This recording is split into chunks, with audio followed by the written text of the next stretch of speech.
que está aí no vídeo, Deus abençoe a sua vida rica e abundantemente. Hoje nós vamos meditar na palavra de Deus que está no Salmo de número 42.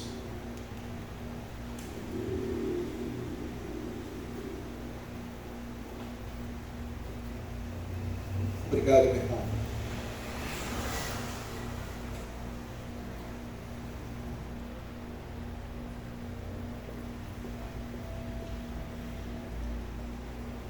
Todos se encontraram, amém? Assim como a corça suspira pelas correntes das águas, assim por ti, ó Deus, suspira. A minha alma tem sede de Deus, do Deus vivo. Quando irei, me apresentarei diante da face de Deus. As minhas lágrimas têm sido meu alimento dia e noite, enquanto me dizem continuamente que o seu Deus onde está. Lembro-me destas coisas.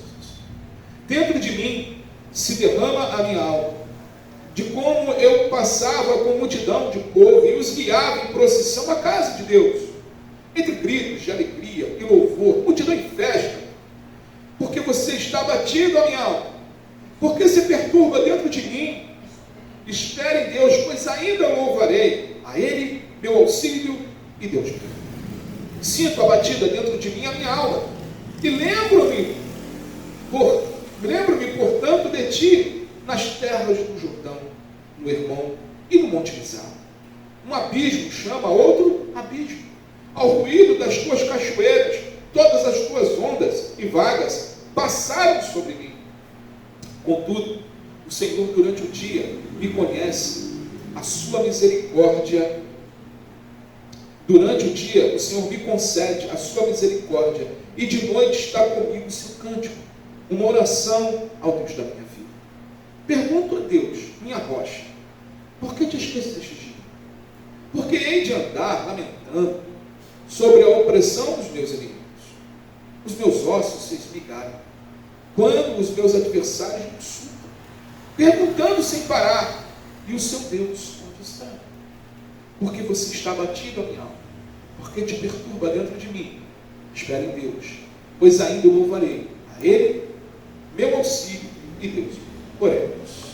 Santo Pai, querido Deus, mais uma noite eu peço tomar em minha vida, meus irmãos, o meu intelecto, os meus sentimentos e tudo o que venha a ser dito aqui nesta noite, dentro do teu coração, Senhor, para os nossos corações.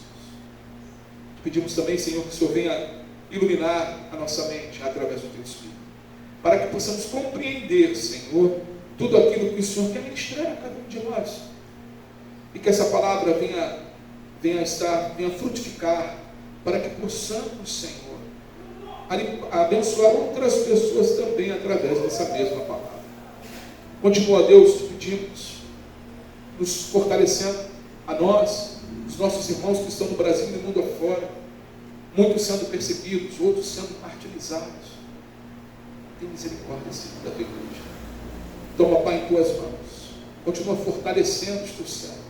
E que o teu santo evangelho continue sendo propagado aos quatro cantos desta terra. É o que nós te pedimos. Em nome de Jesus. Todos digam amém. Amém. Podeis sentar. Amados irmãos, este salmo e o Salmo 43 acredita ser o único salmo, por alguma razão, o salmista foi obrigado a estar fora de Jerusalém. Pode ter sido no momento de exílio. E a distância do Senhor e de seus amigos levou o salmista a clamar a Deus, pois estava muito angustiado com tudo o que estava ali vivendo. Você e eu sabemos que significa estar angustiado, significa estar com tristeza, aquela tristeza que bate, muitas das vezes demora embora, a perca da alegria, a perca da motivação, da movimentação. É quando somos tomados de uma melancolia que persiste na nossa alma. Em alguns casos ela é responsável pela depressão. E esses dois salmos parecem falar um pouco de cada um de nós, momentos que muitas das vezes nós vivemos ou vivenciamos. O salmista está aqui angustiado. No Salmo 42, no versículo 5, ele revela: porque está abatida, ó minha alma, porque te perturbas dentro de mim. No verso 11 e no Salmo 43, versículo 5, ele repete a mesma coisa, a mesma indagação, a mesma pergunta.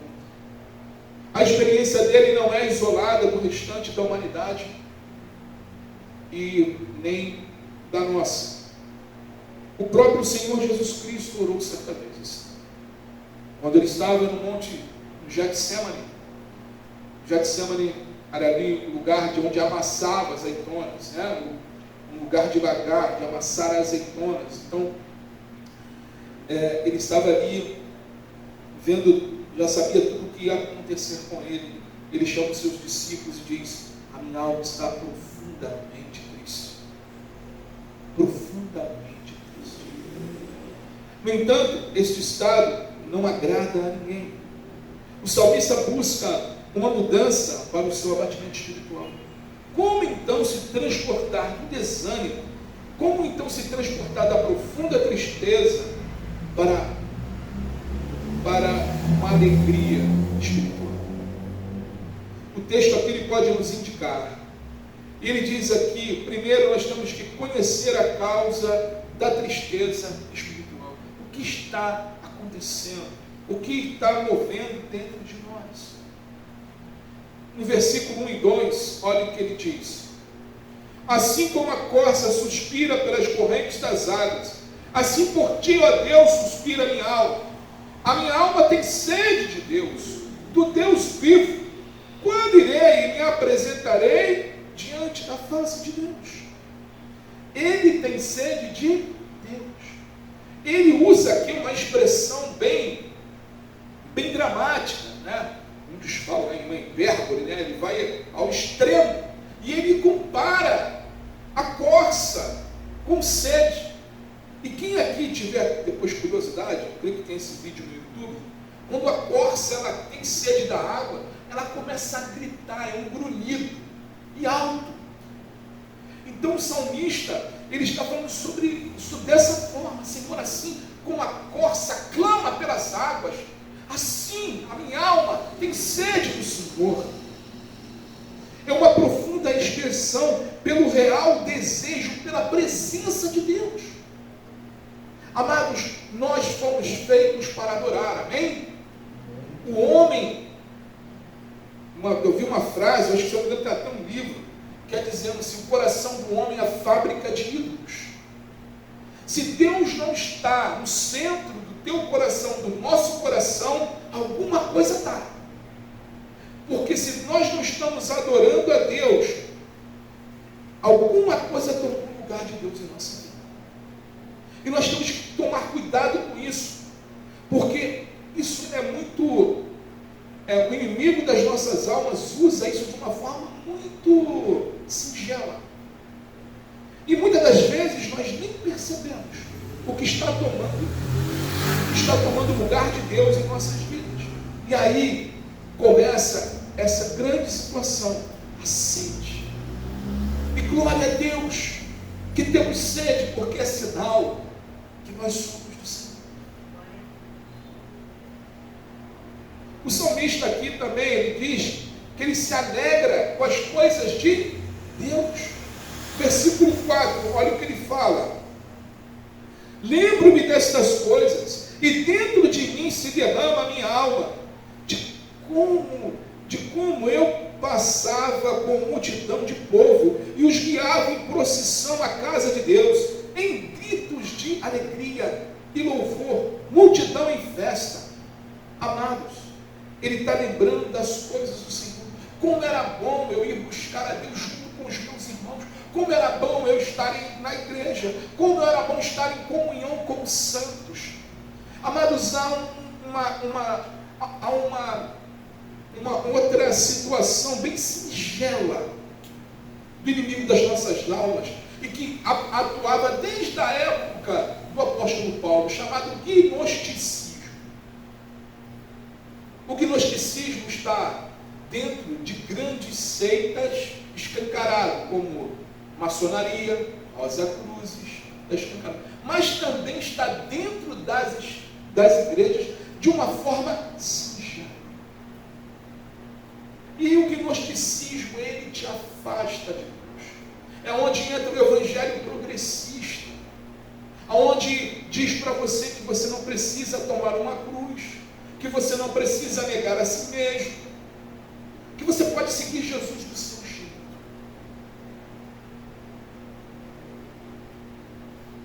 Diminui Jesus. O gnosticismo diminui o que Cristo conquistou para nós na cruz.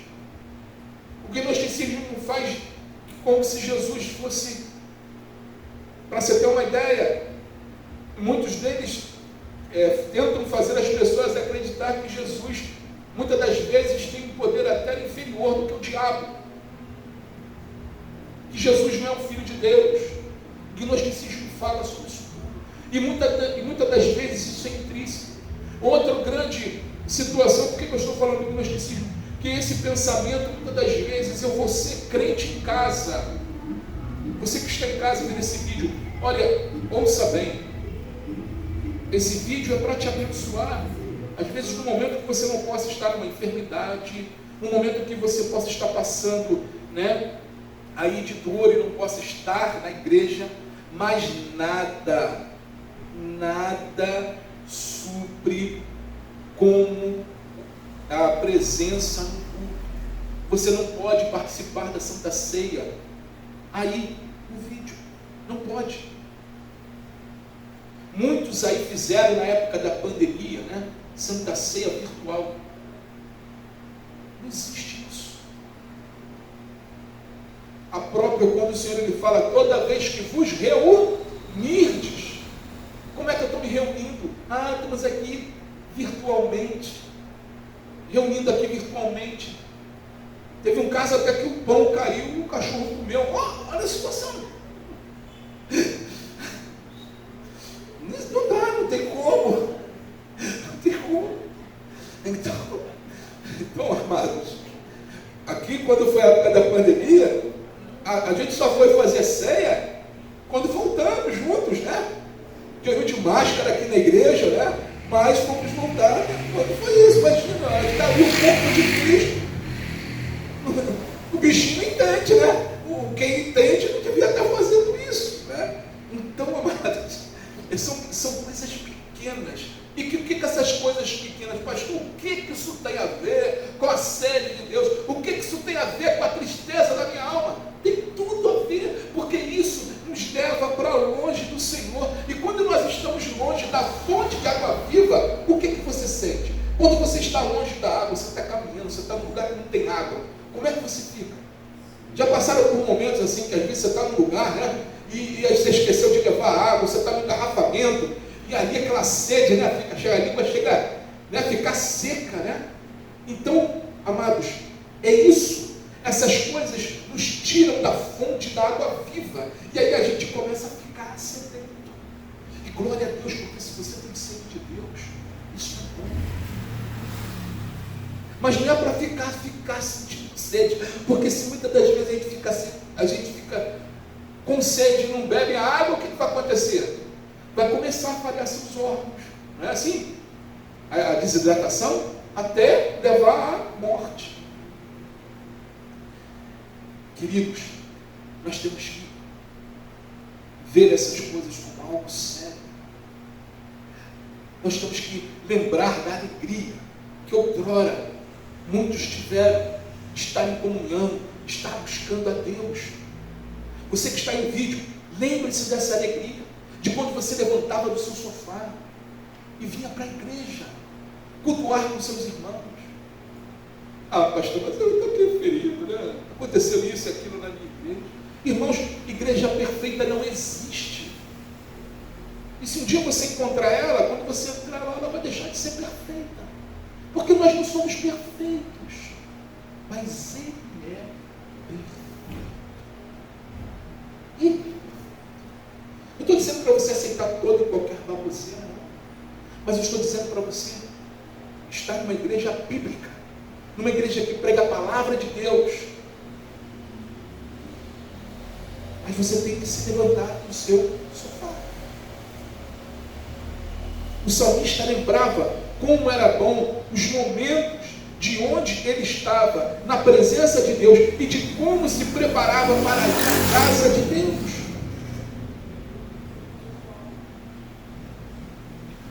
Essa motivação tem que ser contínua em nossos corações, irmãos. E nós temos que buscar isso em todo o tempo, porque nós vivemos num mundo de tantas distrações. Tantas distrações. E é uma luta, eu sei disso. Mas nós temos que lutar. Amém, guerreiros do Senhor? Nós temos que lutar contra essas coisas. O salmista também ele mostra aqui no versículo 8 que ele ora continuamente. Olha o que diz o versículo 8. Contudo, o Senhor durante o dia me concede a sua misericórdia, e de noite está comigo o seu cântico, uma oração ao Deus da minha vida. No versículo 8 ele diz aqui, irmãos, contudo o Senhor durante o dia me concede a sua misericórdia. Ou seja, ele está ali meditando no Senhor.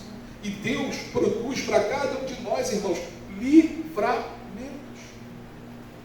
E ele diz, à noite, e de noite está comigo o seu cântico, uma oração ao Deus da minha vida. Queridos, orem continuamente. Levem a sério 1 Tessalonicenses 5,17, orai sem cessar.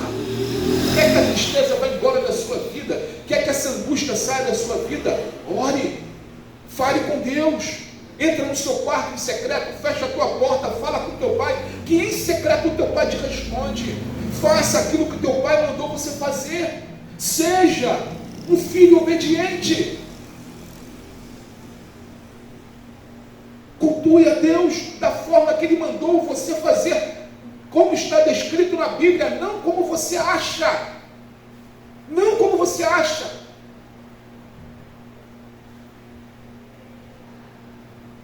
Você não pode cortar um pedaço da sua cruz.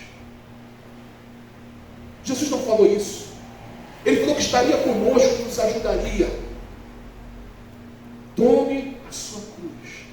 Negue-se a si mesmo. E siga. Ele está conosco no caminho. Mas Ele não falou para você tentar dar um jeitinho. Ele pode. Ele transforma. Ele alivia. Ele diz que nós devemos ir até Ele, porque o fardo dele é leve e o jugo dele é suave. Mas muitas das vezes nós não fazemos isso. Ficamos dentro do nosso entendimento, achando que somos os tais.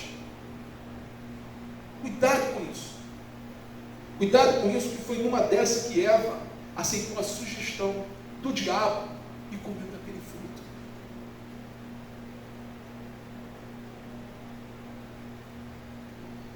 O salmista ele se lembra das misericórdias de Deus para aqueles que têm uma aliança com Deus. Ele ora continuamente, dia e noite. No entanto, existem dois fatores aqui que nos indicam porque ele está triste. O primeiro pode ser visto no verso 2. Indica que ele está longe da casa de Deus, longe de Jerusalém. Olha o que diz no versículo 2. A minha alma tem sede de Deus, do Deus vivo. Quando irei e me apresentarei diante da face dele? Quando eu vou estar de novo na presença de Deus? É isso que o salmista está falando. Ele está longe. Ele está longe da comunhão. Aí ele diz aqui, no verso 6, diz que possivelmente ele está no norte da Palestina, em Mizar. Olha o que diz aqui no versículo 6. Sinto abatida dentro de mim a minha alma. Lembro-me, portanto, de ti, nas terras do Jordão, no Hermon e no monte Mizar. Lembro-me de ti nas terras do monte Mizar. Ele está distante, mas ele está desejoso. E você que está muitas das vezes em casa, assistindo esse culto, não está indo à igreja, buscando a Deus, em comunhão com seus irmãos, essa sede, essa tristeza que você está sentindo, é por causa disso. Você está longe. E Deus te quer perto. Deus te quer perto. Meus irmãos, lá no céu nós vamos viver os frutos para toda a eternidade. O que nós estamos fazendo aqui é um test drive, vamos dizer assim, né? Do que Deus está nos preparando para estarmos nos céus.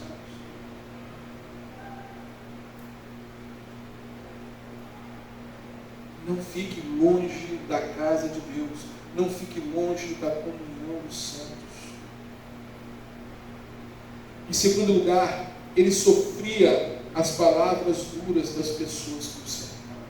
Versículo 3 e versículo 10. Olha o que diz. As minhas lágrimas têm sido o meu alimento dia e noite, enquanto me dizem continuamente: e o seu Deus onde está? Versículo 10. Os meus ossos se esmigarem, quando os meus adversários me insultam e perguntando sem parar: e o seu Deus onde está? Olha aqui duas situações que ele coloca aqui de uma forma bem dramática. No versículo 3, ele diz: as minhas lágrimas têm sido o meu alimento de dia e de noite. Ou seja, ele tem chorado, ele tem se entristecido continuamente durante o dia e a noite. E aqui no verso 10 ele diz: os meus ossos se esligaram. A tristeza é tanta que é como se estivesse esmagando os ossos dele. Quando os meus adversários me insultam, e o seu Deus onde está? Amados, as pessoas aí fora soltam palavras duras, soltam palavras difíceis. Lembrem-se, irmãos, não sei se foi na mensagem passada, na retrasada, eu falei sobre isso. O Senhor não nos chamou para ser caramelo do mundo, mas Ele nos chamou para ser sal. Esse mundo se incomoda com a luz que está em cada um de nós, que é Jesus, que é o Espírito de Deus. E muitas das vezes as pessoas começam ali a lançar palavras duras, palavras que machucam. Muitas das vezes você está orando por aquela pessoa, você está buscando por aquela pessoa, e a pessoa fala: e o seu Deus onde está?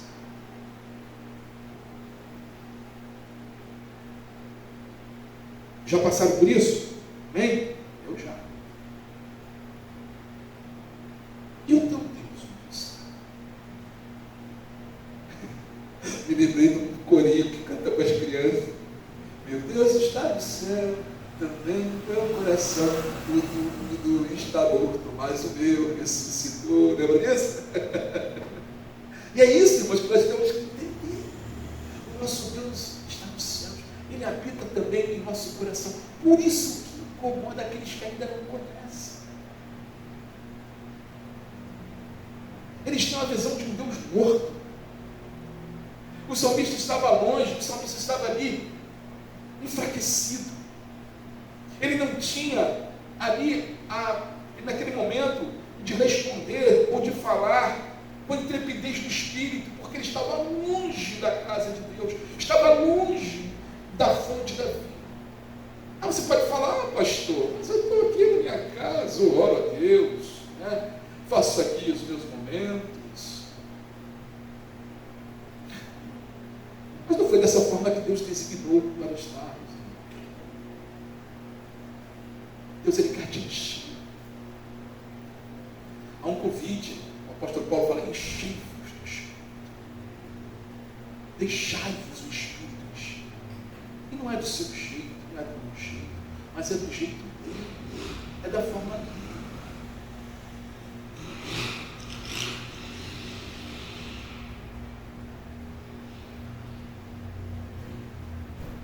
O salmista fala tanto da situação, ele reclama tanto da falta do conforto espiritual como das palavras dos Deus.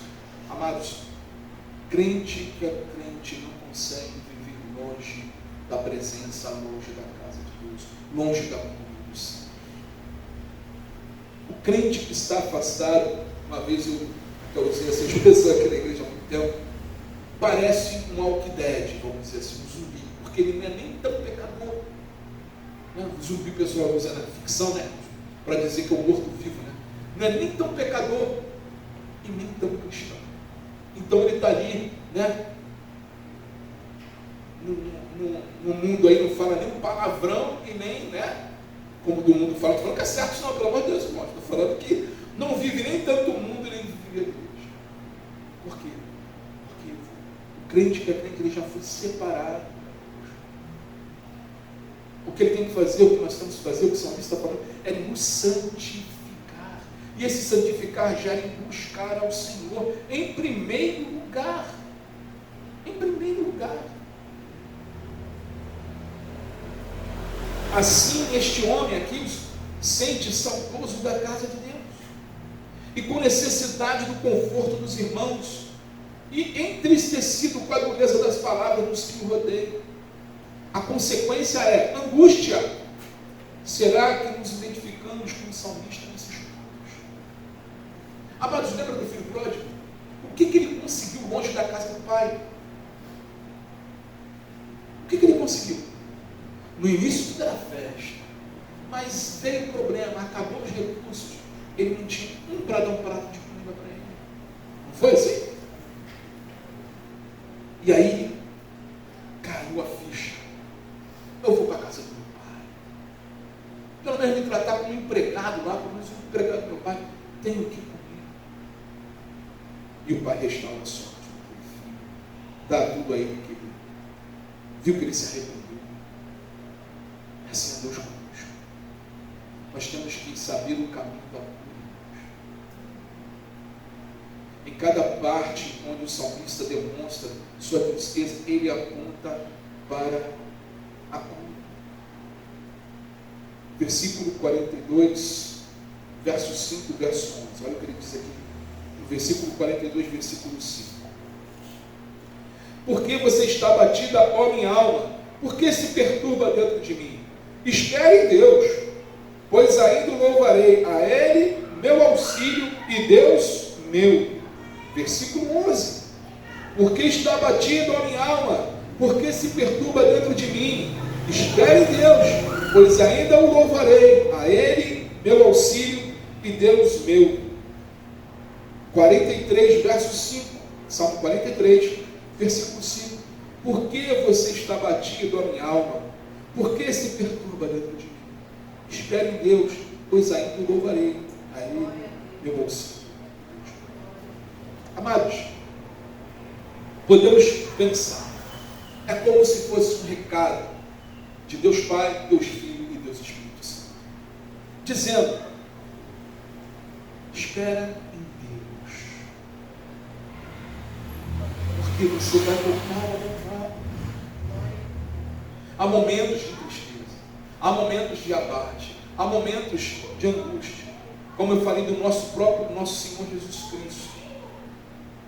Ele estava ali, ele clamou a Deus Pai, mas ele disse: Pai, que não seja feita a minha vontade, seja feita a tua vontade.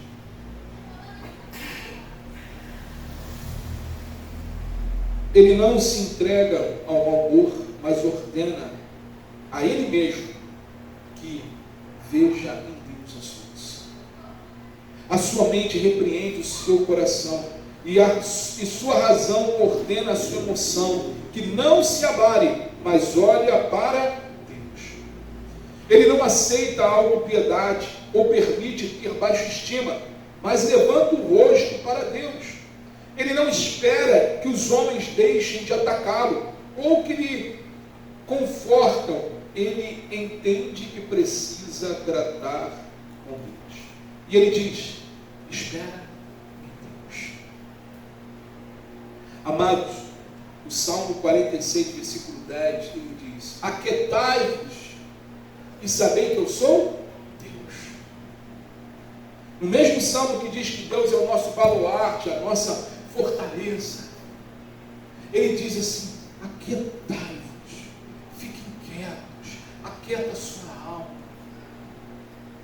Estou falando que isso é fácil, mas eu estou falando que em Deus é possível. Todos nós passamos por momentos de aflição, de angústia. Uns, às vezes, por estar longe da casa de Deus, longe da fonte da água viva. Outros por momentos da vida mesmo. Mas lembrem-se sempre que Deus está no controle. Deus não nos colocou no caminho e falou assim: ó, se vira aí. Não. Ele está em todo o tempo cuidando de nós, irmãos. Cuidando de nós, cuidando da nossa casa.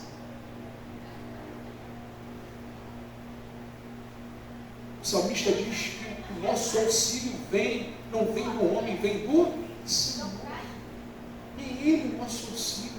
É nele que encontramos segurança, é nele que encontramos paz, é nele que encontramos alegria para poder continuar.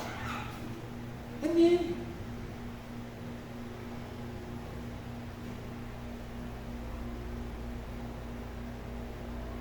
Não deixe ser levado, muitas das vezes, por esse pensamento gnóstico, dizendo que não existe cruz, porque é mentira.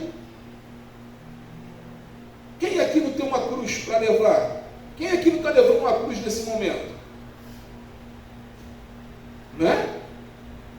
Todos nós temos a nossa cruz, temos as nossas batalhas diárias. Isso é uma cruz.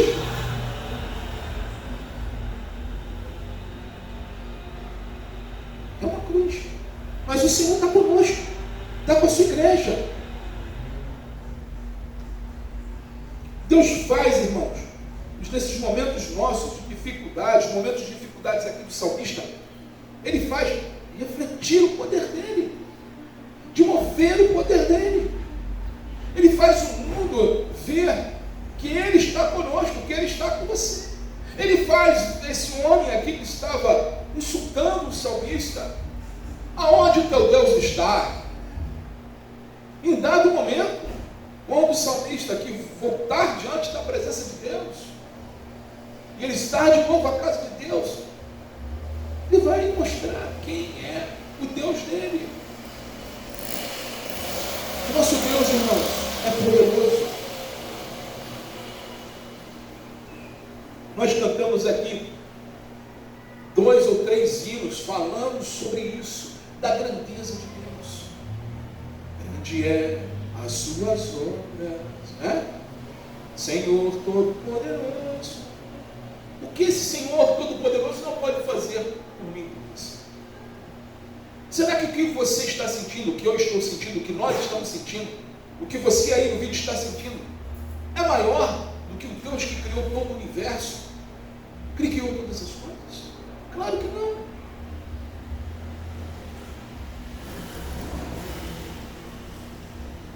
Nós cantamos que a criação reflete a glória de Deus,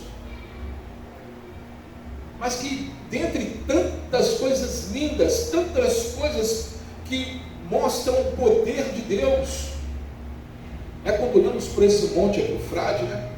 É lindo, tu vê de longe, o mar, né, que tem os seus limites. E outrora, quando você olha um vídeo, né, uma erupção vulcânica, do que aquilo.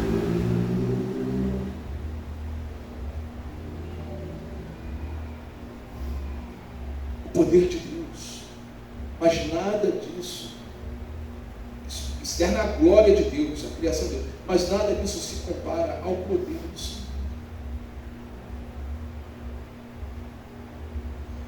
Espera que a alma ainda louvarei.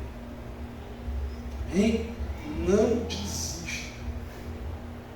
Você que está longe dos caminhos, volte para os caminhos do Senhor.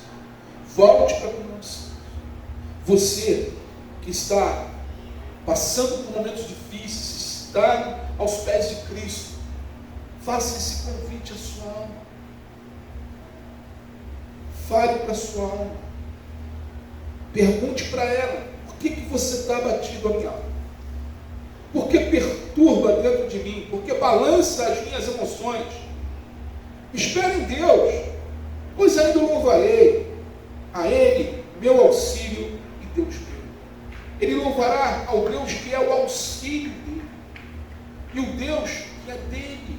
Ele é o nosso Deus, Ele é o seu Deus, meu irmão, minha irmã. Ele é o nosso Senhor. Ele nos sustenta com as mãos poderosas dele. Ele vai derrotar o diabo, vai extinguir o diabo com o sopro de sua boca. Nada pode contra o nosso Senhor. Nada. E ninguém, nem poder, nem principados, nem potestade, tudo está sujeito a Ele. Ele pisou o valente. Ele destronou o valente. Outro Coríntios, Romanos 16 e 17 diz: seja excelente para o bem e inocente para o mal, e o Deus de paz esmagará Satanás sobre os nossos pés. Amém? Ele é o Deus de paz. Ele esmaga as angústias que tentam nos parar. Ele que motiva e nos faz andar. Foi Ele que nos trouxe aqui esta noite. Foi Ele quem te trouxe aqui esta noite. Foi Ele que te colocou nesse vídeo aí, nessa noite. Porque Ele quer ministrar a sua alma. Ele quer mover na sua vida, em nossas vidas, irmão. Ele quer que nós continuemos a andar mesmo diante das dificuldades, das tristezas da vida. Que nós venhamos olhar para o autor e consumador da nossa fé, que nos coloca de pé e que anima os nossos corações. E que muda a sorte do seu de uma hora para outra, como estalar de dedos. A cura para a angústia não é olhar para a nossa tristeza interior, nem relembrar o passado, nem ficar pensando nos nossos problemas, mas olhar para o alto e para o Deus vivo. Essa é a cura para as nossas angústias. É não ficar remoendo aquela pessoa ou a situação. Podemos falar aqui da pessoa que falou: e o teu Deus onde está? Lembra do Coríntios? Deus está no céu, também no meu coração. Quando o mundo estava mais ou menos, ressuscitou. Lembra disso? Não precisa você responder asco, mas você fala: meu Deus está no céu e também no meu coração. Uma hora você vai entender. Pronto. Ele é o nosso auxílio e nosso Deus. E se você confiar nele de todo o coração, logo ele muda essa história. Logo ele muda essa história. Para encerrarmos e lembrarmos um pouco aqui. Ó alma, por que se abater? Espera no Senhor. Quando você estiver tribulado, meu irmão, minha irmã, fala isso com a sua alma. Ó alma, por que você está se abatendo dentro de mim? Eu espero no Senhor, eu confio no Senhor. E ao seu nome, dê louvor, louve ao Senhor. Tristeza bateu na porta do teu coração, começa a cantar. A alegria do Senhor, a nossa força, a alegria do Senhor.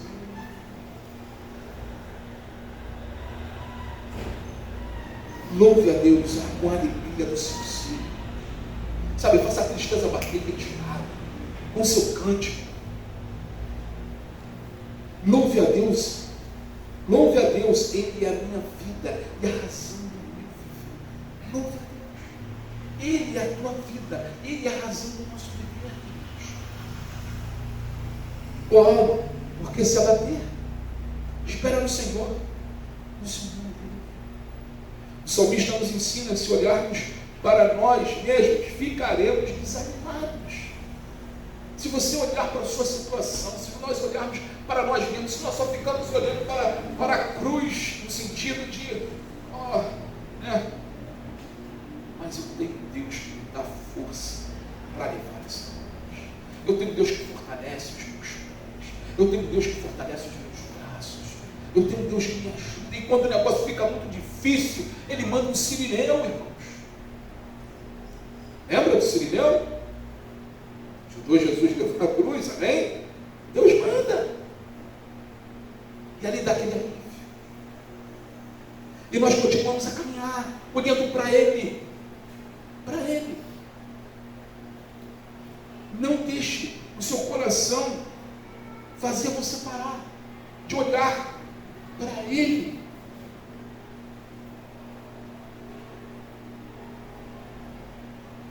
Se nós ficarmos esperando o conforto dos homens, irmãos, ficaremos decepcionados. Se permitirmos que a dureza das palavras dos inimigos nos atinjam, ficaremos esmigalhados.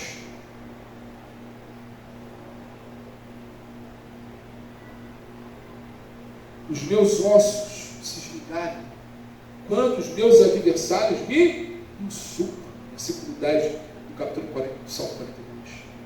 Me insulta, perguntando: isso é Deus? Mas se olharmos para Deus e esperarmos nele, se buscarmos a sua presença, encontraremos. Salmo 43, versículo 5, para encerrarmos. Por que você está abatido, a minha alma? Por que se perturba dentro de mim? Espere em Deus, pois ainda louvarei a Ele, meu auxílio e Deus meu. Queridos, espera em Deus. Você que espera, não é fácil. O momento de espera não é fácil. Porque quando Deus manda a gente esperar, quando Deus fala assim, aquietai-vos, Ele está falando para a gente assim: oh, você não está no controle, não. Ele está nos ensinando que nós não estamos no controle. Não é? Ele está nos colocando ali: espera aí, eu vou fazer, mas eu estou te ensinando que você não está no controle. É Ele que está no controle. Ele está no controle das nossas vidas. Amém, igreja? Ele que está no controle. E isso nós teríamos que, por si só, nos alegrar. Por quê? Sabemos que temos um Deus tão grandioso e que está no controle de todas as coisas, que nos ama a esse ponto de nos dar a sua atenção. E nós perante Ele somos tão pequenininhos, e ao mesmo tempo Ele nos ama de uma forma tão grandiosa, ao ponto de se importar conosco. Então, igreja, espere em Deus, aquieta a tua alma, fala para a tua alma: por que você está batido, amigo? Por que se perturba dentro de mim? Espera em Deus, pois ainda o louvarei a Ele, meu auxílio e Deus meu. Nós vamos louvar ao Senhor. Você vai louvar ao Senhor, mesmo dentro das circunstâncias que você está passando. Deus tem esse poder. Deus pode mover. Deus pode transformar toda e qualquer situação. Toda e qualquer situação. Não há coisa de... Eu ia falar hoje sobre uma mulher tremenda, uma mulher de Deus. Vou trazer essa mensagem outrora, chamada Dorcas. Essa mulher era uma mulher simples, era uma costureira. Estava ali costurava para os pobres e dava as roupas. Em dado momento, aquela mulher veio a falecer. E souberam que o apóstolo Pedro estava numa cidade perto. Foram lá falar com Pedro. Pedro imediatamente se cingiu e foi com eles. Ele chegou lá naquele momento, pediu que todos saíssem do quarto. E o nome de Dorcas, uma tradução, o nome dela é Tabita. E ele ali dobrou os joelhos. Não sei se ele lembrou da Talita. Lembra Jesus com Talita? Talita, une. Levanta, Talita, filha de Jairo. Mas ele ali dobrou os joelhos e clamou pela vida de Dorcas. E quando ele orou, aquela mulher ressuscitou. Ele ajudou ela a ficar em pé. E aquilo que era pranto naquela casa, que era choro naquela casa, o apóstolo Pedro traz ela pelas mãos e apresenta a todos ali. E Deus foi glorificado na vida daquela mulher mais uma vez.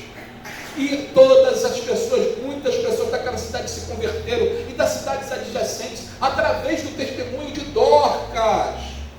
O que Deus não pode fazer na minha vida e na sua vida, meu irmão, minha irmã? O que Deus não está alinhando nesses momentos difíceis que você está chorando?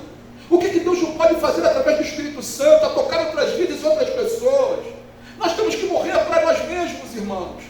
Nós temos que morrer para nós mesmos, para que Cristo apareça em nós a todo momento. Porque enquanto isso não acontecer, enquanto nós não mortificarmos a nossa carne, o Espírito não vivifica. Mortifiquemos, irmãos, a todo momento a nossa carne, para que o Espírito Santo use-nos como uma lamparina para esses mundos, assim como ele usou Dorcas. Assim como Pedro estava ali naquele momento, orou por ela ressuscitar, para que o poder do Espírito seja pleno em nossas vidas, onde nós orarmos por um morto e levantar. Mas precisamos negar a nós mesmos, precisamos tomar a cruz, precisamos deixar os nossos mimimis de lado, as nossas emoções de lado, trabalhar isso com o Senhor e pedir: Senhor, encha-me do teu Espírito, Senhor, encha-me do teu Espírito, para que o mundo saiba que tu és o Cristo, o Filho de Deus. Nós somos cartas vivas de Deus nesse mundo. Já falei outrora aqui na igreja que a Bíblia que esse mundo vai ler é a minha vida e a sua vida. Eles vão começar a chegar a Deus através dos nossos testemunhos. Tanto na sua casa, no seu trabalho, na sua vizinhança, aonde você for. Até com pessoas que você nem conhece. A guerra das nossas almas. Vamos esperar em Deus, porque nós louvaremos o Senhor das provas que vamos passar. Amém, igreja? Amém. Oremos despedir dos irmãos que estão no vídeo, e logo em seguida vamos estar com a Santa Ceia do Senhor. Oremos. Queria que você orasse comigo, Pai nosso. Pai nosso que estás nos céus, santificado seja o vosso nome. Venha a nós o vosso reino. Seja feita a tua vontade, aqui na terra, Senhor, como aí no céu. O pão nosso, Senhor, de cada dia, dai-nos hoje. Perdoai, Senhor, as nossas ofensas, assim como nós perdoamos aqueles que nos têm ofendido. E não nos deixeis, Senhor, cair em tentação, mas livra-nos de todo mal, pois teu é o reino, a glória e o poder, para todos sempre. Amém. Que Deus abençoe você que está no vídeo. Que o Senhor encha o teu coração de paz, que excede todo entendimento. A paz que guarda as nossas mentes, os nossos corações, para a honra e glória do nosso Senhor Jesus Cristo. Deus abençoe. Amém.